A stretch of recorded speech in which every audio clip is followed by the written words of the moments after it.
by letting go of your reservations and joining me in exercises that will increase your public persona.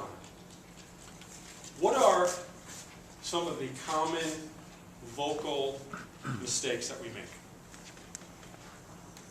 Flat tone. Monotone. Flat tone. What does that project to people? Boring. Boring. Non-interest. Non-interest. Not passionate about it. What else? Monotone's one. What's another one? Too soft. Too soft. What's that say? Unprepared. Unprepared. Not confident. Not confident. What other mistakes we make? And ahs. Said the master.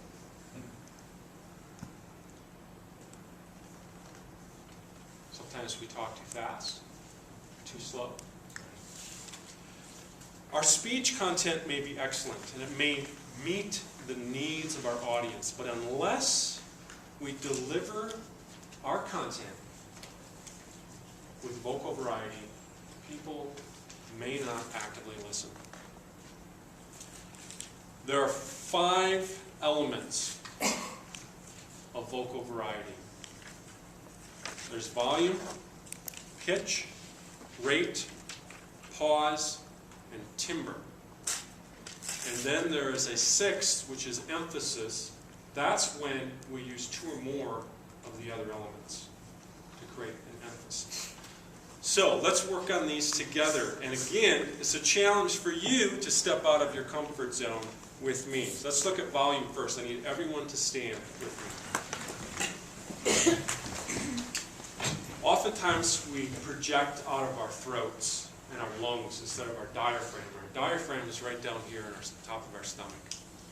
So we're going to give a good belly laugh. And I want you to hold your hand right here. You should feel it come from here. So, I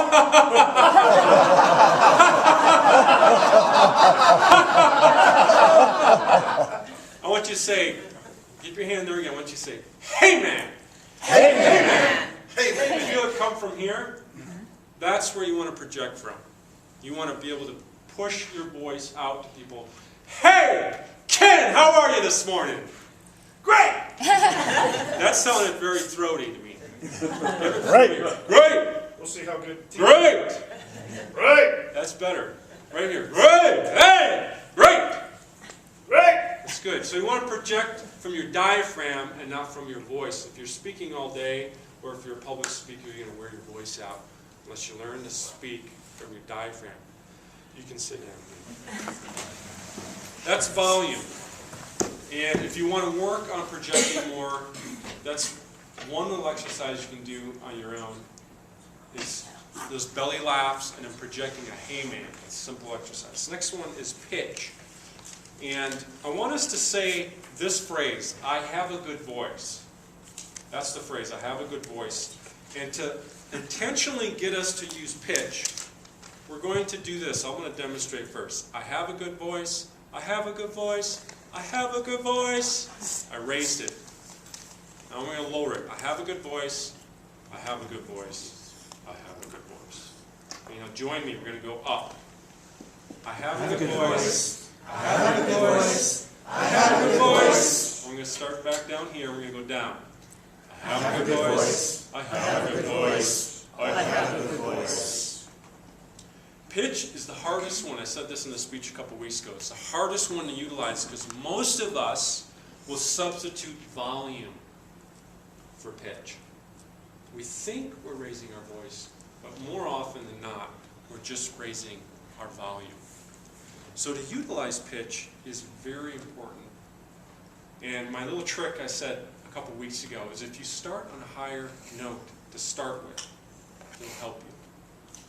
So let's try it again. I have a good voice. This is where we normally start. I have a good voice, our normal voice level.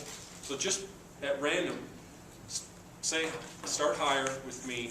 Say I have a good voice up higher. I have a good voice. And just raise the intensity a little bit. I have a good voice. I have a good voice. I have a good voice. Just, it changes everything when we can utilize pitch. The third one is rate. Who is a fast talker and is willing to step out of their comfort zone? Come on up, boys. Just stand right there, Fred.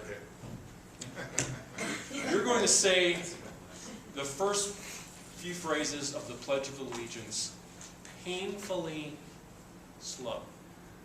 I pledge allegiance to the flag of the United States of America. That's good. Who talks too fast? You can be seated. Thank you for that. Anyone talk too fast? Anyone talk too slow? Everybody talks too slow. Let's all say the pledge really fast, just so we can practice. Because it's good to vary your rate in your speaking. You should be able to go, I pledge allegiance to the flag of the United States of America. So we're going to say the pledge fast, really fast. Here we go. I pledge allegiance to the flag of the United States of America. Now slow. And to the republic for which it stands. Fast again. One nation under God, and justice for all. Does that create interest rather than just the We're sleeping. Timber. Who wants to step out and break out of their comfort zone this morning? Need another volunteer. Are you ready to say the pledge like Johnny Cash? Oh, jeez. Stand up and just look, however you interpret it. There's no right or wrong here. Give me an example. He's a deep voice. Pledge allegiance to the flag. That's fine. All right. Well, I need another volunteer. That's good. Thank you. Just step on out. Somebody else. Who's brave this morning? John. Bob Dylan giving the pledge. Pledge allegiance to the United States of America and to the republic for which it stands, one nation under God, indivisible, and justice for all. That's very good. That's timbre. That's changing the tone quality of our voice. If you're ever going to use a dialogue in your speech, you're going to want to use timbre. If you don't change your voice at all, then it's hard to distinguish, okay, who's speaking in that dialogue? Are you speaking, or is this other person speaking? So if you can put on a Bob Dylan voice, or a Johnny Cash, or a John Wayne, or whatever it is, just mixing it up, changing the quality of your voice, it will add interest and help make distinctions. The last element of vocal variety is pause. This is an easy one for people to utilize. Who wants to try this one out? Pam, Good, just start with it. say the pledge and utilize pause. We won't say the whole thing, just part of it. I pledge allegiance to the flag of the United States of America and to the republic for which it stands, one nation, under God. Okay, stop. I want you to put pause other spots than we normally put them.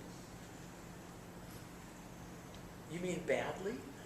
No, just, it's an emphasis. You're going to change the I emphasis. pledge allegiance to the flag of the United States of America and to the republic for which it stands. That's good.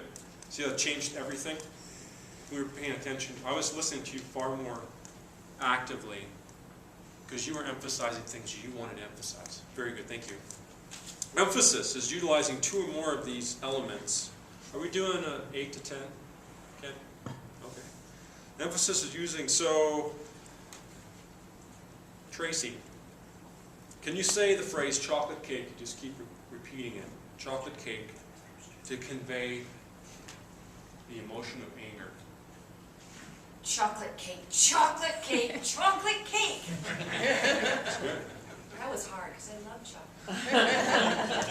Kathy, give us a sad chocolate cake. Chocolate cake, chocolate cake, chocolate cake. That's good. And Monica, give us a happy chocolate cake. Chocolate cake, chocolate cake. Dave, a gruff Chocolate cake. Chocolate cake. Chocolate cake. Very good. A strong use of local variety will ensure that people pay attention. Madam Vice President.